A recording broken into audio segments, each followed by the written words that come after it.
Shalom. First and foremost, I want to give all of the praises and the glory to the Most High and His Son, Yahweh, Ba'ashim Yahushai, Ba'ashim Rakak Wadash. Double honors to the elder apostles of the great millstone that have taught us this truth, and to include the elder bishops on down, and Yahweh Ba'ashim Yahushai Brakatham to all of the electors we hopefully believe that we are through faith, and it's your brother Laban. And so what I want to do is I want to touch on a few things, as well as we know the great river Euphrates, which is no longer great anymore because it's drying up. We know that part. But also, I want to show you something else too.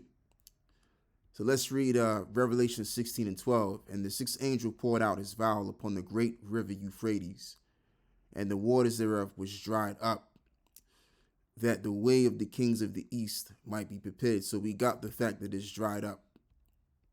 And this is something that I want to go into, because what you got now is military units that are there, especially the Syrian military power, which is also backed by Russia and Iran.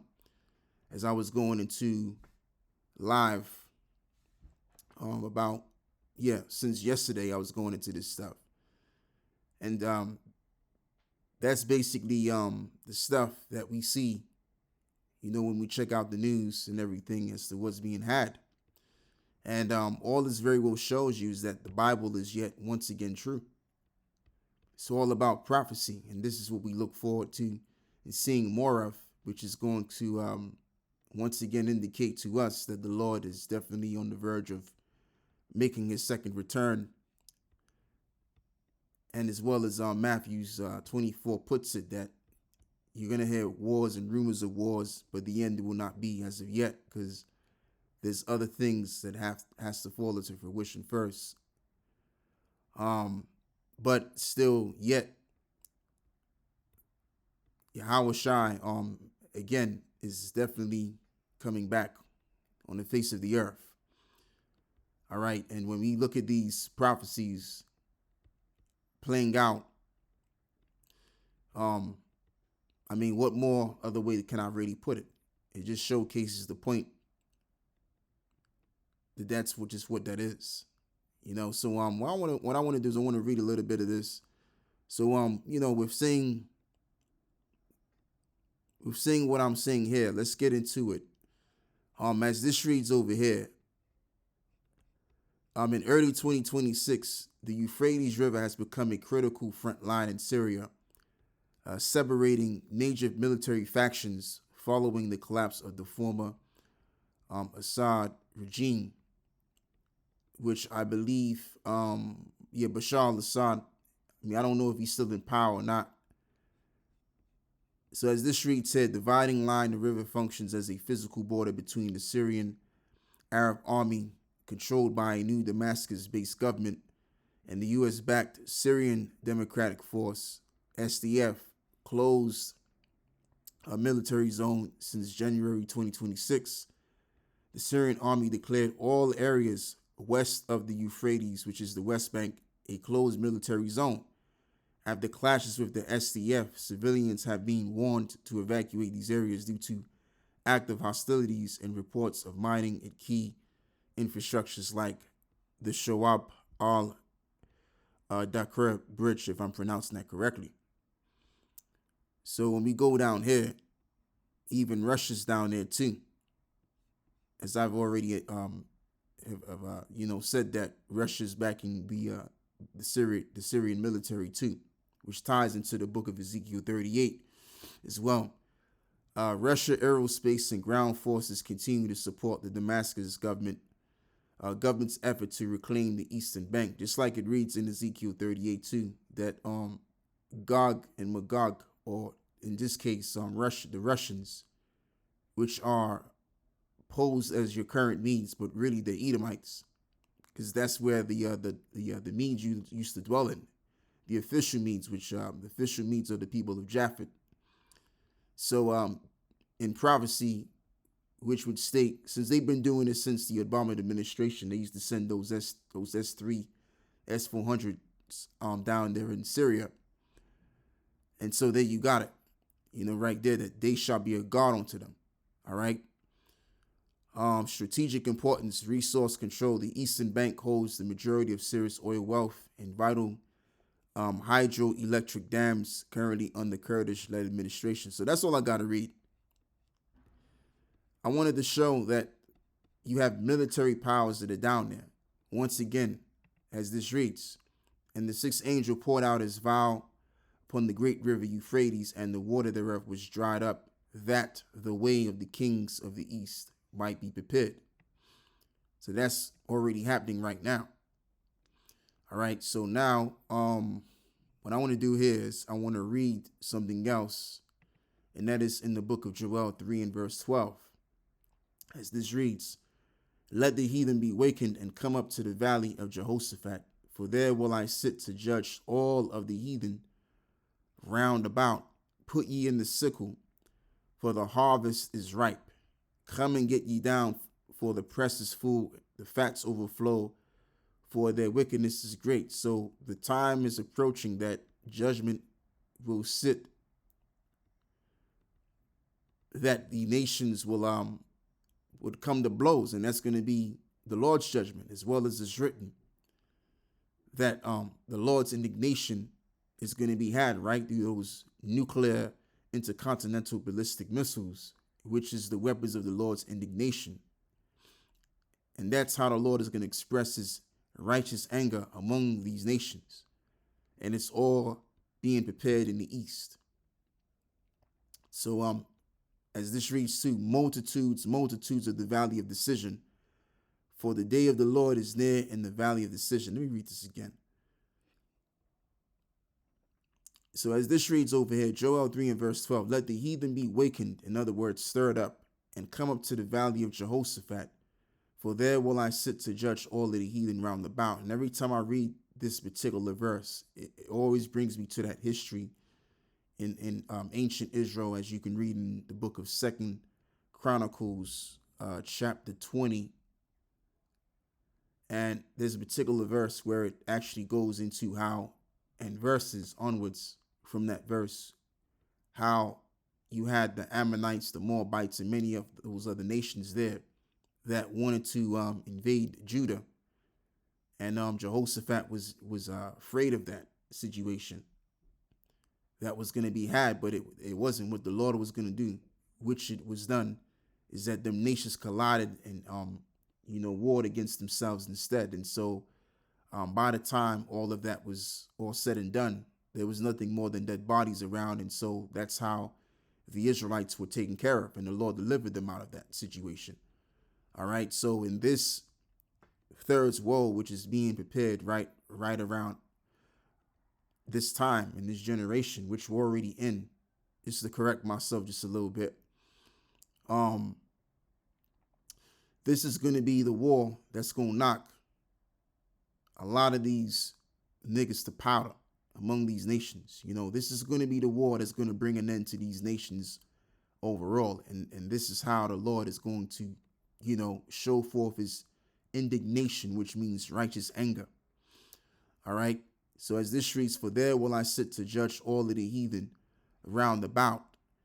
Put ye in the sickle, for the harvest is ripe, and come get ye down, for the press is full, the fats overflow, for their wickedness is great. So the time will come that judgment is going to be ripe in due time. All right. And it's the same. These nations are going to use these weapons of the Lord's indignation to show forth his anger towards these other peoples all around. As this reads, multitudes in the valley of decision, for the day of the Lord Yahweh is near in the valley of decision. The sun and the moon shall be darkened, and the stars shall withdraw their shining. And there was a video that I saw, and I think it was like an AI video or something, but it was showing you that if the third world's war was to be had, as the world puts it, but as the Bible puts it, the third woe in this case, of course, you would have smoke being pushed into the air, which is nothing more than carbon. And when you have all of that smoke in the air, that smoke then comes in contact with the clouds, and it merges with the clouds. So what's gonna lie beneath is darkness. It's gonna be a dark moment in time, figuratively and also physically as well. So that's what's getting ready to hit this planet Earth, man. As this reads, the Lord also shall roar out of Zion and utter his voice from Jerusalem, and the heavens and the earth shall shake. But the Lord will be the hope of his people and the strength of the children of Israel. And why is the earth going to shake? Because the missiles are going to hit ground zero and bring that impact. All right. So you just got to pay attention to what's being had in the east, because even in the Euphrates area, you have what is the those four angels. Excuse me, a little bit of a brain freeze there, but you have what you have, such as, and so what you got now is what, just to include those four angels which are around the river Euphrates, which is also mentioned in the book of Revelation, the 9th chapter. And I want to read that as well. Revelations 9 and verse 14, saying to the sixth angel, which had the trumpet, loose the four angels which are bound in the great river Euphrates. And as it reads, and the four angels were loosed, which were prepared for an hour and a day and a month and a year for to slay the third part of men. And the third part of men are the sons of the wicked. And the number of the army of the horsemen were 200,000. And I heard the number of them. So how did I figure that out? Because you have three branches of men. You have the sons of God, you have the sons of men, and as well as you have the sons of the wicked. So let's read this again. And the number of the army of the horsemen were 200,000 and thousand, and I heard the number of them. And that's all of those missiles in conjunction, because you have one warhead that can maybe hold a dozen of missiles, or maybe 30 missiles, 40 missiles, 50 missiles, and much more. All right. And thus I saw the horses in a vision, and them that sat on them having breastplates of fire and of jacinth and brimstone, and the heads of the horses were as the heads of lions, and out of their mouths issued fire and smoke and brimstone. And why does it mention that the horses as the heads of lions? Because when you look at the missile forward in as it's coming down, right, it looks like a lion, because the lion wears the mane. And also, what does a lion do? A lion devours as well. So in them, as they saw in the vision, or as he saw in the vision, let's read it again. And thus I saw in the vision, and them that sat on them having breastplates of fire. And what was a breastplate used for? It was used for war during the ancient Roman times. All right. And he would have known this because he was in those times. But he was, if I can use this word, extradited to the island of Patmos. And there is where he got all of these visions from. All right. So out of these came what? The destruction. And out of jacinth and brimstone. And the head of the horses were as the head of lions, and out of their mouths issued fire and smoke and brimstone. So there you go. So by these three was the third part of men killed, and by the fire, and by the smoke, and by the brimstone which issued out of their mouths. Exactly. So there you go. So the missiles are going to demonstrate their power, which is going to be the power of the Lord, of course, operating, which is going to be his right hand in this case, to get rid of this evil, wicked left hand system. And so once again, as I'm going to say, we got to pay close attention to what's being had in the east, because that's where it's all going to begin.